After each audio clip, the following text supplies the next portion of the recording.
I guess just for either of you, I think when we came in the locker room last night, I think there was understandably a lot of shock at the moment. But now that you guys have had time to think, what do you kind of think flipped, and how do you evaluate what happened, I guess, between the first and the second yesterday?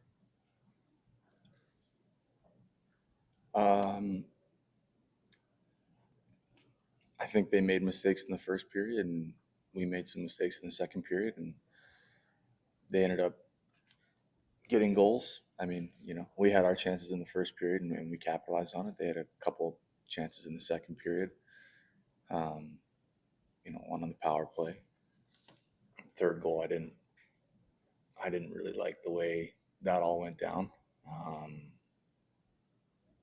But they capitalized on it either way, right?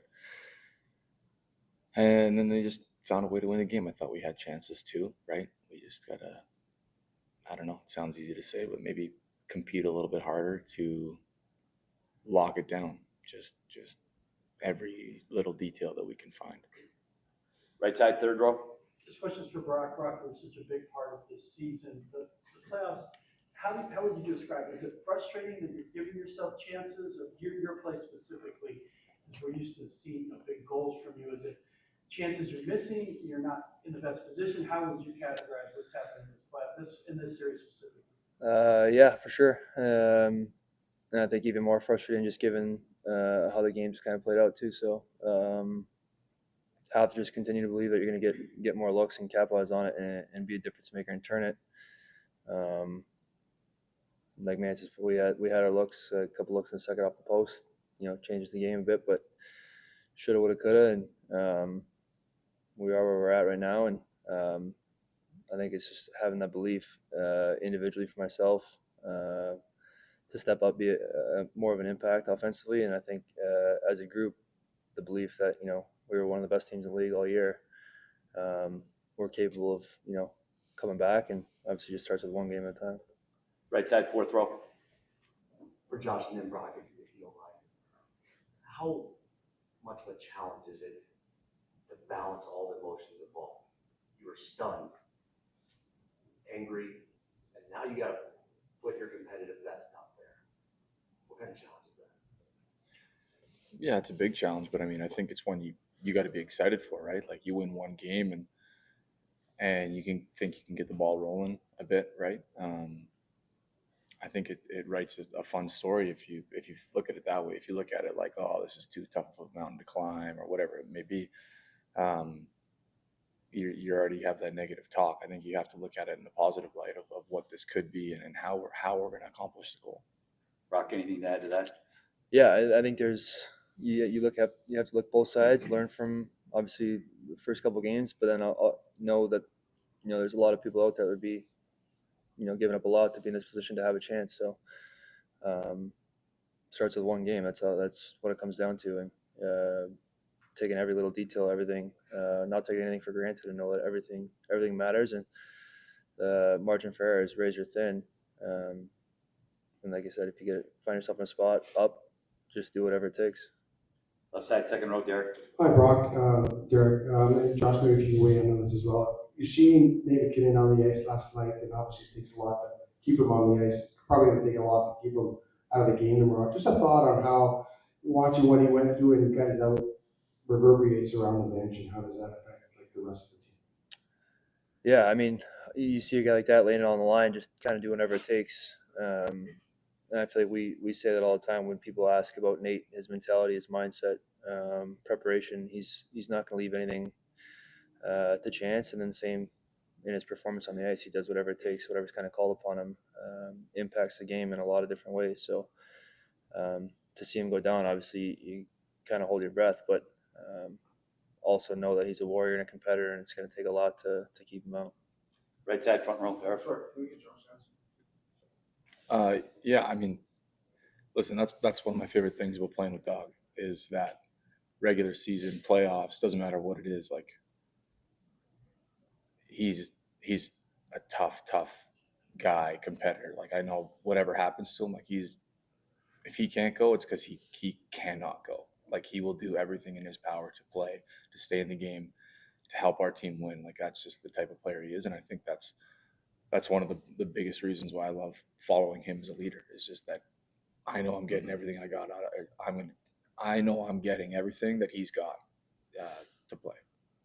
Arif, For either of you, I guess these last couple of games, like for a veteran group, you know, Josh, you're part of the group that won in 2022. Brock, you've been on runs. There's a lot of veterans here that have been on those long runs. Like game 2, you guys have a 1-goal lead. Game 3, you guys have a 3-goal lead. Neither of them even get to overtime. Kind of like game 7 last year. Like, what is it that's causing that when the other team gets back in, like you guys aren't able to hold that line? I mean, I don't know if there's one thing, like, yeah, I felt like, I mean, last night it was just, like Josh said, a couple plays in the second, they capitalized early on the power play. In the second, I feel like it's moments like that, you can kind of survive that and kind of withstand things in playoffs, the momentum swings, the energy, the pushes, you know, you're going to get from the other teams when you find yourselves up. You have to be ready to kind of match that desperation. And we found ourselves in spots where we're down, and we've talked about how when we play like that, you know, we're a tough team and we've kind of come back on teams as well. So finding a way to kind of just curb it at the time, I mean, easier said than done, but I think we're confident in the group that, you know, we can learn from it and do that. take a couple more, stay in that same row. Colleen. For either one of you, Gabe last night said that, you know, basically you guys had to lick your wounds and get back to work today. How big of a challenge and how do you kind of overcome that mentally to get prepared for the next game? Yeah, I think it's a combination of what Man said too, just looking at it from both sides and knowing that we still have a chance. So you talk about enjoying the process, enjoying the work, and putting that all first, and just going out there and laying it all on the line for one another in the room. And I think that's, you know, the moments that you kind of dream about and having these opportunities to do something special. So you break it down in simpler terms. Like I said, it's just one game at a time, and you win one, you give yourselves a chance, then it starts with the next one. But yeah, it's cleaning things up and then getting ready for tomorrow. That's it. Same row, Jesse. Josh, Jared just mentioned it to us that he said he went back and rewatched it. I think it was on the third goal, the no call and the interference, and he said he really didn't like it once he went back and watched the replay. Just wanted to get your perspective and maybe if there was any kind of explanation you got as to why that wasn't called. Jared said we see that called for less in the regular season all the time. Yeah, I didn't get an explanation. I didn't really go looking for an explanation. You know, I don't know. I don't want to say too much. I have a lot of respect for those refs, but I felt like that was a missed call. I mean, that's an opportunity to get on net. It's a clear cut trip. I mean, I've watched it now, and I don't see him coming. Skates right into my feet. I trip, and then it leads to an offensive zone chance on net. But I think the trouble is that like it just kind of it creates like a scramble. You know what I mean? Where you kind of lose your bearings a bit because you kind of don't know what's going on. And unfortunately, it leads to the goal. I mean, you could say 4 or 5 different things that we could have done differently once the puck entered the zone as well. So, you know, you can't simply blame the trip, but I think it's a trip. I just don't think a defender should have to be looking behind him while he's skating backwards while he's playing a one-on-one and then get ran into and then the guy gets a shot on net.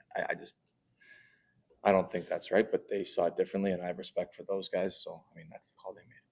Last one, left side, front row. When it comes to an elimination game, how do you balance the emotions, the sense of urgency without forcing or trying to press too much? Yeah, I definitely think you're right. Like, there's going to be sense of urgency, but it's got to be smart urgency. But it's got to be desperation. It's got to be, you know, our best style of play.